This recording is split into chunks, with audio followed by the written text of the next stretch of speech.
Doctor Sudhakar. ಇವತ್ತಿನ ನಮ್ಮ topic ಪಿಸ್ತಾ ಡ್ರೈ ಫ್ರೂಟ್ಸ್.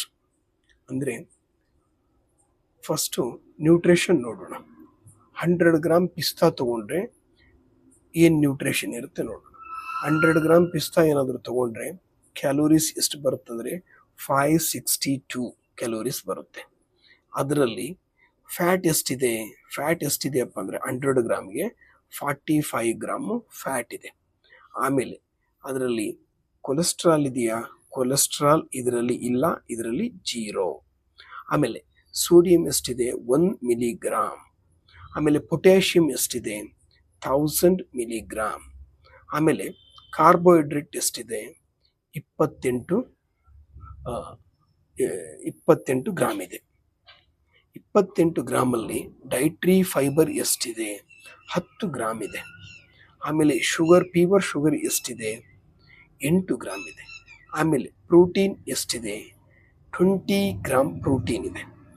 ಆನಂತರ ಇದರಲ್ಲಿ ಸೂಕ್ಷ್ಮ ಪೋಷಕಾಂಶಗಳು ಮತ್ತು ವಿಟಮಿನ್ಸ್ಗಳು ಕೂಡ ತುಂಬ ಚೆನ್ನಾಗಿದ್ದಾವೆ. ಅದರಲ್ಲಿ ಕ್ಯಾಲ್ಶಿಯಂ ಆಗಿರ್ಬೋದು, ವಿಟಮಿನ್ ಸಿ ಆಗಿರ್ಬೋದು, ಥಯಮಿನ್ ಆಗಿರ್ಬೋದು, B6 ಆಗಿರ್ಬೋದು, ಇಲ್ಲಪ್ಪ ಅಂದರೆ ಜಿಂಕ್ ಆಗಿರ್ಬೋದು, ಆಮೇಲೆ ವಿಟಮಿನ್ ಇ ಆಗಿರ್ಬೋದು, ಕಾಪರ್ ಆಗಿರ್ಬೋದು, ಮ್ಯಾಗ್ನೀಷಿಯಮ್ ಆಗಿರ್ಬೋದು, ಫಾಸ್ಫರಸ್ ಆಗಿರ್ಬೋದು. ಇವು 100 ಗ್ರಾಮ್ ತೊಗೊಂಡ್ರೆ ಏನೇನು ಬರುತ್ತೆ ಅಂತ ನಾವು ನೋಡಿದ್ವಿ. ಹಾಗಾದರೆ ಪಿಸ್ತಾ ನಾವು ಯಾಕೆ ತಿನ್ನಬೇಕು ಅನ್ನೋದು ನೋಡೋಣ. ಅಂದರೆ ಪಿಸ್ತಾದಿಂದ ಏನೇನು ಉಪಯೋಗಗಳದಾವೆ ತಿಂದರೆ ಅಂತ ನೋಡೋಣ. ಫಸ್ಟು ಪಿಸ್ತಾ ತಿನ್ನೋದ್ರಿಂದ ಏನಾಗುತ್ತಪ್ಪ ಅಂತಂತಂದರೆ, ಮೊದಲನೇದಾಗಿಯಪ್ಪ ಅಂತಂದರೆ ರಕ್ತನಾಳಗಳ ರಕ್ತ ಸಂಚಾರಕ್ಕೆ ಇದು ತುಂಬ ಸಹಕಾರಿ. ಯಾವ ಥರಪ್ಪ ಅಂದರೆ ಬ್ರೈನ್ ಆಗಲಿ, ಕಿಡ್ನಿ ಆಗಲಿ, ಹೃದಯ ಆಗಲಿ, ಇಲ್ಲಪ್ಪ ಅಂತಂದರೆ ಲಿವರ್ ಆಗಲಿ, ಇವುಗಳಿಗೆ ಎಲ್ಲವೂ ಆ ಒಂದು ರಕ್ತನಾಳಗಳಲ್ಲಿ ಆಕ್ಸಿಜನ್ ಚೆನ್ನಾಗಿ ಸರಬರಾಜಾಗುತ್ತೆ ಮತ್ತು ಬ್ಲಡ್ ಅಂದರೆ ರಕ್ತ ಕೂಡ ಚೆನ್ನಾಗಿ ಸರಬರಾಜಾಗುತ್ತೆ. ಅಂದರೆ ಆ ರಕ್ತನಾಳಗಳ ಒಂದು ಚೆನ್ನಾಗಿಟ್ಕೊಳ್ಳೋಕ್ಕೆ ಈ ಪಿಸ್ತಾ ತುಂಬ ಉಪಯೋಗವಾಗುತ್ತೆ. ಆ ನಂತರ ಎರಡನೇದು ನೋಡ್ತಾ ಇದ್ದರೆ ಇದೇನಾಗುತ್ತಪ್ಪ ಅಂದರೆ, ಎರಡನೇದು ಗಟ್ ಹೆಲ್ತ್ಗೆ ಇದು ತುಂಬ ಸಹಕಾರಿಯಾಗಿದೆ.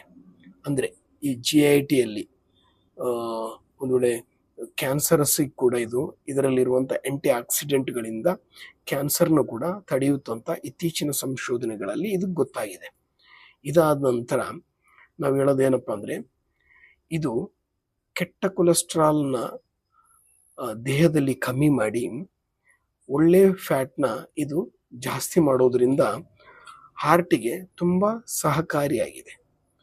ಆನಂತರ ಇದನ್ನು ನಿಯಮಿತವಾಗಿ ಸೇವಿಸ್ಕೊಂಡು ಬಂದ್ರಪ್ಪ ಅಂದರೆ ಬಿ ಪಿ ಕೂಡ ಇದು ಕಂಟ್ರೋಲ್ ಇರುತ್ತೆ. ಯಾಕೆಂದರೆ ಬ್ಲಡ್ ವೆಸಲ್ಸು ಇದು ತುಂಬ ಚೆನ್ನಾಗಿ ಕೆಲಸ ಮಾಡೋ ಥರ ಮಾಡೋದ್ರಿಂದ ಆಕ್ಸಿಜನ್ ಆಗಲಿ, ಬ್ಲಡ್ ಸರಬರಾಜು ಆಗಲಿ ತುಂಬ ಚೆನ್ನಾಗಿ ಇರೋದ್ರಿಂದ ಇದರಲ್ಲಿ BP ಕೂಡ ಅದ್ಭುತವಾಗಿ ಕಂಟ್ರೋಲ್ ಆಗುತ್ತೆ. ಆನಂತರ ಇದರಲ್ಲಿ ಮಲಬದ್ಧತೆ ಅಂದರೆ ಕಾನ್ಸ್ಟಿಪೇಷನ್ ಕೂಡ ಇದರಲ್ಲಿ ತುಂಬ ಉಪಯುಕ್ತವಾಗಿದೆ. ಯಾಕಂದರೆ ಇದರಲ್ಲಿ ತುಂಬ ಜಾಸ್ತಿ ಫೈಬರ್ ಇರೋದರಿಂದ ಯಾವುದೇ ಮಲಬದ್ಧತೆಯ ತೊಂದರೆಗಳಾಗಲಿ, ಮಲಬದ್ಧತೆಯಲ್ಲಿ ತೊಂದರೆಗಳಿರ್ತವೆ. ಒಂದೊಂದ್ಸಲ ಬ್ಲೀಡಿಂಗ್ ಆಗ್ತಾ ಇರುತ್ತೆ, ಒಂದೊಂದ್ಸಲ ನೋವಿರುತ್ತೆ, ಅದೆಲ್ಲ ಇರುತ್ತೆ. ಪೇನ್ಲೆಸ್ ಬ್ಲೀಡಿಂಗ್ ಕೂಡ ಇರುತ್ತೆ. ಅಂಥದ್ದು ಕೂಡ ಇದು ನಿಯಮಿತವಾಗಿ ತೊಗೊಳ್ತಾ ಹೋಯ್ತಪ್ಪ ಅಂದರೆ ಆ ಮಲಬದ್ಧತೆಯನ್ನು ಕೂಡ ಅದರಲ್ಲಿ ಕೂಡ ಉತ್ತಮವಾದ ರಿಸಲ್ಟ್ಸ್ನ ನೋಡ್ಬೋದು. ಆನಂತರ ಇದರಲ್ಲಿ ವೆಯ್ಟ್ ಲಾಸ್ ಆಗೋ ಚಾನ್ಸಸ್ ಇದೆ. ಯಾವ ಥರಪ್ಪ ಅಂತಂದರೆ, ಇದರಲ್ಲಿ ಒಂದು ಫೈಬರು ಮತ್ತು ಒಂದು ಪ್ರೋಟೀನು ಇರೋದ್ರಿಂದ ಏನಾಗುತ್ತಪ್ಪ ಅಂದರೆ, ಇದನ್ನು ತಿಂದ ತಕ್ಷಣ ಹೊಟ್ಟೆ ತುಂಬಿದ ಒಂದು ಫೀಲಿಂಗ್ ಬರುತ್ತೆ. ಹಾಗಾಗಿ ಏನಾಗುತ್ತಪ್ಪ ಅಂತಂದರೆ ಜಾಸ್ತಿ ತಿನ್ಲಿಕ್ಕಾಗಲ್ಲ. ಹಾಗಾಗಿ ಅದು ಏನಾಗುತ್ತಪ್ಪ ಅಂದರೆ ಅದೇ ಥರ ತಿಂತಾ ಹೋಯ್ತಪ್ಪ ಅಂದರೆ ನಿಯಮಿತವಾಗಿ ವೆಯ್ಟ್ ಲಾಸಿಗೆ ಕೂಡ ಇದು ತುಂಬ ಸಹಕಾರಿಯಾಗಿದೆ. ಅದಾದ ನಂತರ ಇದರಲ್ಲಿ ಮೇಯ್ನಾಗಿ ಹಾರ್ಮೋನಲ್ ಇಂಬ್ಯಾಲೆನ್ಸ್ಗೆ ತುಂಬ ಇದು ಸರಿ ಮಾಡುತ್ತೆ. ಯಾವ ಥರಪ್ಪ ಅಂತಂದರೆ, ಪುರುಷರ ಹಾರ್ಮೋನ್ಸ್ಗಳ ತೊಂದರೆ ಆಗಲಿ, ಇಲ್ಲ ಬಂದ್ರೆ ಒಂದು ಮ್ಯಾರಿಡ್ ಲೈಫಲ್ಲಿರುವಂಥ